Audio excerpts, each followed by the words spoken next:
Chris had never needed much. A small house tucked near the edge of a sleepy town, a battered old Ford pickup that still ran like a dream, and a workshop that smelled of cedar and dreams, these were the things he cherished. His days began early, with coffee brewed strong and silence broken only by birdsong and the whir of tools. He built furniture the old-fashioned way, by hand, by heart. Every piece he crafted was a conversation with the past, a tribute to his father who had taught him to sand until the wood felt like silk.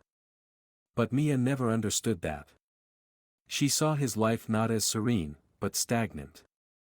"You're too comfortable being average," she'd say, her voice laced with something that sounded like disdain. Chris remembered those words vividly, burned into his memory like initials carved into bark. Mia had always wanted more: glamour, prestige, power. She'd roll her eyes at his calloused hands and flannel shirts, mock the fact that he still ate dinner at the same diner he'd gone to since high school. While he was building a life of quiet purpose, she chased validation in high-rises and luxury stores, trading warmth for flash. When Chris brought home his first big commission, a custom walnut dining table for a local boutique hotel, he was proud. But Mia only scoffed. "You should have charged more," she said, thumbing through the check as if it were monopoly money. "This is nothing compared to what real designers make." That stung. But Chris, being who he was, didn't argue.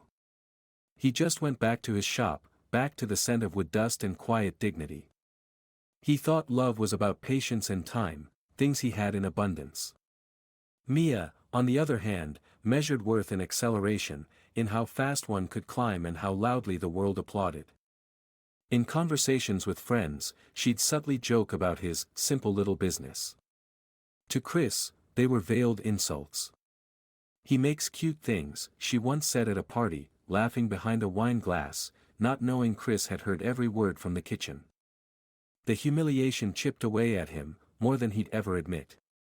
He'd lie awake some nights, staring at the ceiling, wondering when love had turned into something transactional. When had his simplicity become a flaw in her eyes? But he never let it show. He simply held on tighter to his values, his belief in hard work, in integrity, in living with intention instead of noise. And deep down, he knew, people like Mia often mistook quiet confidence for failure. But life had a way of teaching you which roots were strongest.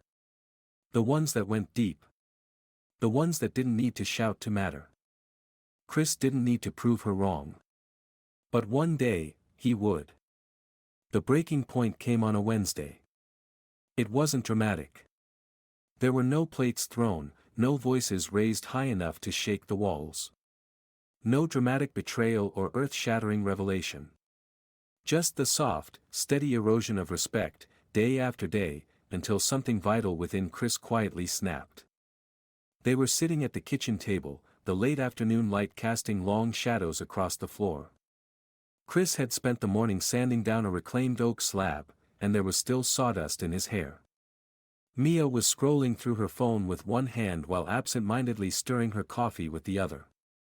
Chris had just finished talking about a new project he was excited about. A high-end boutique had reached out to commission a line of rustic furniture. It was the kind of opportunity he'd been working toward for years. But Mia didn't even look up. Instead, she muttered, "That's nice," and returned to her screen, chuckling at something on social media. It was always like that lately, her attention floating somewhere far away, never with him. Not really. Not anymore. Chris watched her for a moment. The way her perfectly manicured fingers tapped across the glass, the faint smirk that danced on her lips when she read something she found amusing, the sharp contrast between the woman she'd become and the one he'd fallen in love with. He had once adored her ambition, admired her fire.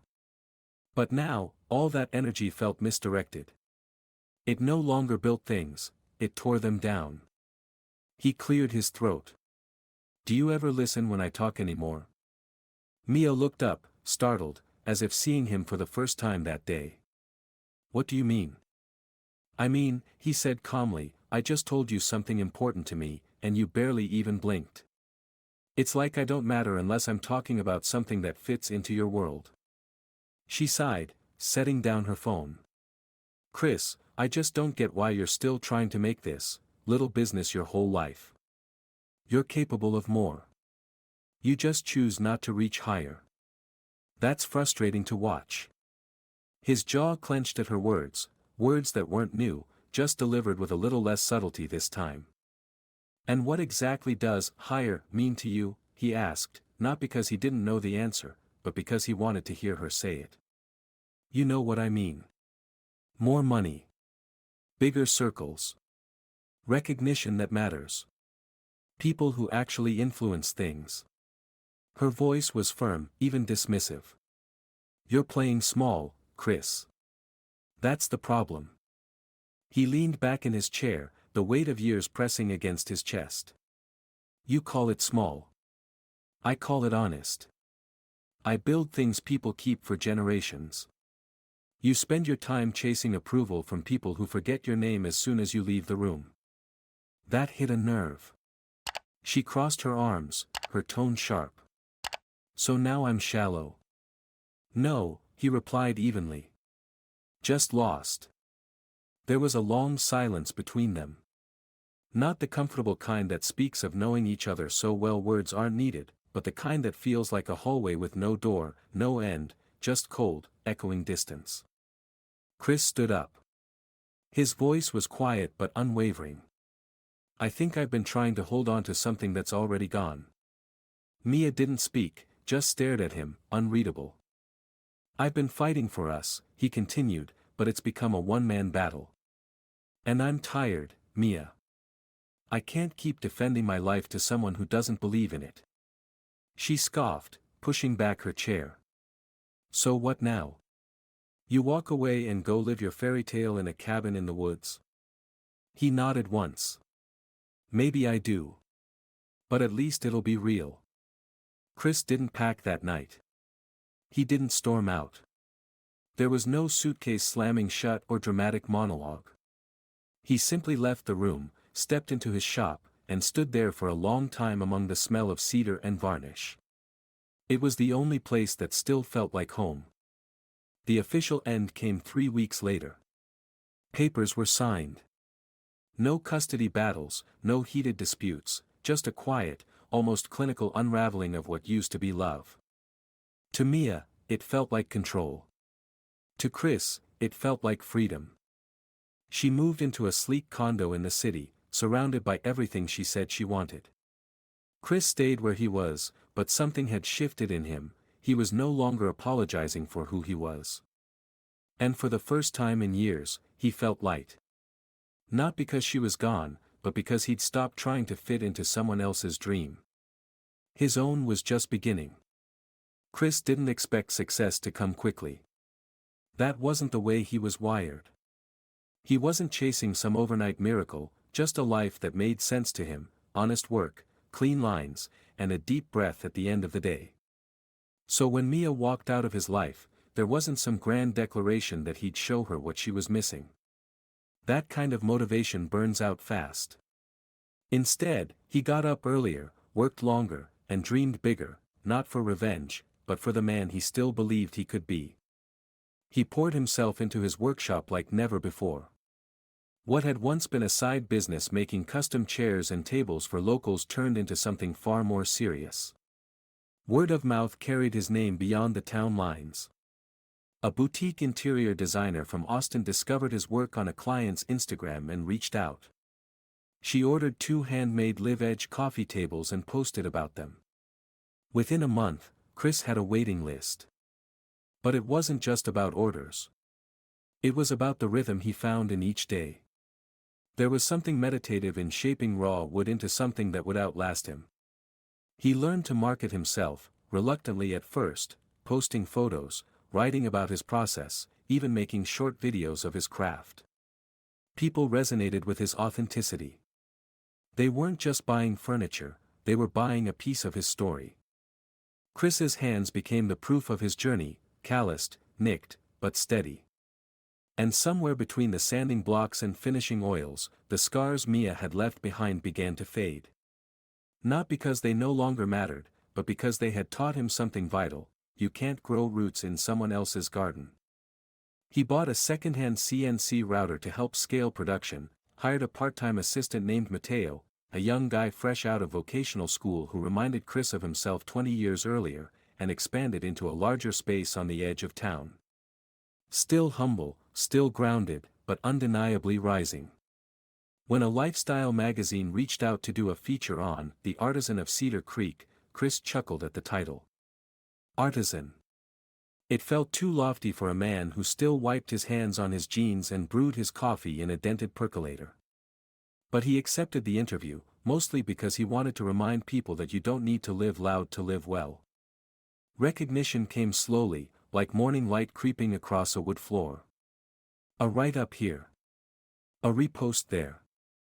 Soon, his modest online store was receiving orders from all over the country, California, New York, even a gallery in Chicago. A celebrity home designer tagged his work in a story, calling it soulful and grounded, like it came from a man who's lived every inch of his life. And Chris had. He never stopped being himself through the process. He didn't trade his flannel for fitted suits or his pickup for a Tesla. He still took Sundays off, still ate lunch at the same diner with the same waitress who knew how he liked his eggs. He didn't grow for applause. He grew because it felt right. But what made the success even sweeter was the silence from the one person who had once been loudest in her doubt. Chris knew Mia saw it all. She hadn't blocked him on social media. In fact, she followed him, quietly, from behind the anonymity of a secondary account. He noticed the occasional like, the lingering view on stories. He didn't reach out. Didn't need to. The message was already there, written not in words, but in progress. Mia had once laughed at the idea that Chris's little hobby would amount to anything. Yet here he was, invited to speak on a panel for sustainable craftsmanship, featured in a regional business journal, building pieces for homes that people showcased like artwork. But success didn't harden him. If anything, it softened him in the right ways. He became more generous, with his time, with his knowledge.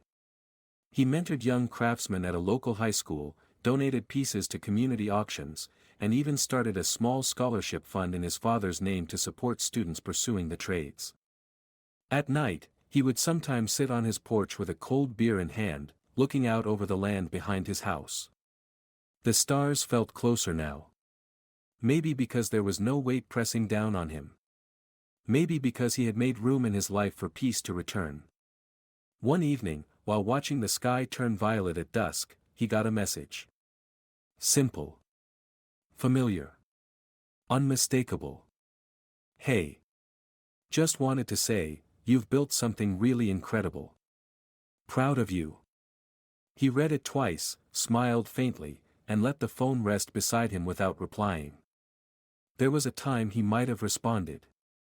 Might have tried to rekindle a conversation, maybe even offer closure. But he didn't need that anymore. His life had already answered every question she'd ever thrown at him. And her absence had been the best thing that ever happened to his presence. He was no longer a man trying to prove his worth. He was a man who had found it. Mia had always believed in forward motion. Promotions, networking events, 5-year plans, curated perfection. In her world, success meant always reaching for the next rung, never pausing long enough to wonder whether the ladder was leaning against the right wall. After the divorce, she dove headfirst into that rhythm, new apartment, new wardrobe, new people. Her weekends were filled with rooftop brunches and evening galas, the kind where everyone spoke in buzzwords and complimented each other through gritted teeth. At first, she felt weightless. Free. She convinced herself she'd finally stepped into the life she was meant for, a life unburdened by flannel shirts, early mornings, and unfinished dreams. She didn't talk much about Chris, not with her friends, not even with herself. In her mind, he would always be that man who built things with his hands when the world was clearly about building brands. But time has a way of humbling even the most confident illusions. One morning, sipping her overpriced coffee in the corner of a co-working space she barely used, Mia opened her phone and saw a post shared by a design blogger she followed religiously. The caption read, there's something timeless about handcrafted woodwork. Just received this custom dining table from Cedar and Pine Studio. Can't stop staring at it. And there it was, Chris's signature style. The beveled edges, the grain left intentionally exposed like a fingerprint, the brass inlay initials discreetly etched at the bottom, CW. She blinked. For a moment, her heart skipped in the space between recognition and disbelief. Curiosity cracked the door wide open, and she stepped through without thinking. She clicked the studio tag and was taken to a polished, minimalistic page. Clean photos. Behind-the-scenes videos.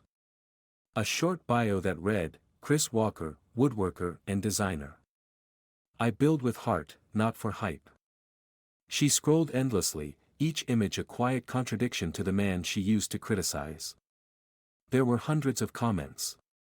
Clients praising his dedication. Messages from fans admiring his craftsmanship. And Chris, there he was in a video, sleeves rolled up, hair dusted with sawdust, explaining how he selects wood like he's choosing stories from a forest.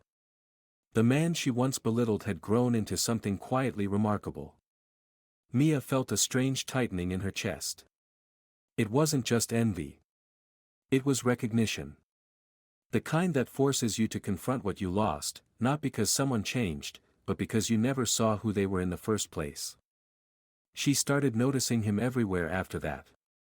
A podcast episode featuring The Artisan of Cedar Creek. A short documentary shared by a regional magazine about small-town creators. Even her cousin, who had once laughed with her about Chris's rustic obsession, sent her a link to his site with the caption, "Isn't this your ex-husband? Dude's killing it." Each moment chipped away at the polished surface she had built around her life. She had mocked his world, his pace, his simplicity, his values. But now, those same qualities were being celebrated by the very circles she had fought so hard to break into. And she wasn't part of it. Late at night, Mia would scroll through his posts, watching quietly. She never liked anything, never commented. Just observed. And every so often, she'd pause on a photo of Chris standing beside one of his finished pieces, eyes tired but proud, smile soft and genuine. There was peace in his expression, a kind she hadn't known in years. She found herself wondering what it felt like to be part of that peace. To wake up beside someone who found joy in simplicity rather than status. To share silence without needing to fill it. She wondered how different things could have been if she had just slowed down. There were moments, fleeting but sharp, where regret hit like a wave. She remembered the way Chris used to look at her across the dinner table when they still believed in each other. She remembered the way his hand felt against the small of her back when they danced in their kitchen after long days. At the time, it felt ordinary. Now, it felt like something sacred she'd thrown away. One evening, wine in hand, she typed a message. "Hey. Just wanted to say, you've built something really incredible. Proud of you." She stared at the screen for a while before hitting send. She didn't expect a reply. In fact, she hoped she wouldn't get one. The message wasn't a request, it was a confession. A quiet acknowledgement of a truth that had taken her far too long to see. When no response came, she closed the app, took another sip of wine, and sat in the silence of her modern apartment. Everything around her was beautiful, tastefully curated, perfectly styled. But it felt cold. For the first time in years, she didn't feel like she was ahead of anything. She felt left behind. And the cruelest part? She knew she had left herself behind, too. Weeks passed. The message Mia had sent remained unopened, or at least unanswered. She kept checking, despite herself. Each time she saw that little, delivered mark with no reply, it gnawed at her. She wasn't sure what she had expected, an opening, an olive branch, maybe even a quiet exchange that hinted at healing. But there was nothing. And the silence told her more than words ever could. Chris had moved on, not just physically, but emotionally, spiritually. He had outgrown the chapter that included her. That realization settled on Mia like a second skin, uncomfortable, tight, inescapable. She noticed the little things now. How no one looked at her the way Chris once had. How conversations at work and with friends felt surface level, as if no one was really listening. Her life, once overflowing with noise and novelty, now felt strangely hollow. She had everything she once said she wanted: status, independence, a downtown condo with skyline views, but it all rang empty without meaning behind it. Chris, on the other hand, had found meaning. His days were filled with it. The woodworking, the mentorship, the sense of purpose in every creation. He wasn't chasing anything anymore. He was living in something he'd built, patiently and with care. She watched quietly from behind her phone screen. A story here. A post there. He'd gone on a road trip to speak at a design summit in Colorado. He'd donated a bench he crafted to a community center. His latest collection was already sold out before the month's end. There was even a photo of him laughing beside a woman, someone who looked genuinely happy, the kind of woman who fit beside him like she'd grown from the same soil. That image lingered longer than the others. Mia felt her stomach twist, not out of jealousy, but out of recognition. That used to be her spot beside him. That used to be her smile he'd reach for after long days. She had abandoned that place willingly, believing she was walking towards something greater. But now, with hindsight as her only companion, she realized she hadn't stepped into freedom, she had wandered into exile. She reached out once more. A brief message. Simple. I hope you're well. I miss our talks. Again, no reply. Chris had already made peace with the past. He had sifted through the debris of their relationship, salvaged what mattered, his self-respect, his clarity, and left the rest behind. Responding to her now would be like reopening a door to a room he no longer lived in. And so, Mia watched from afar.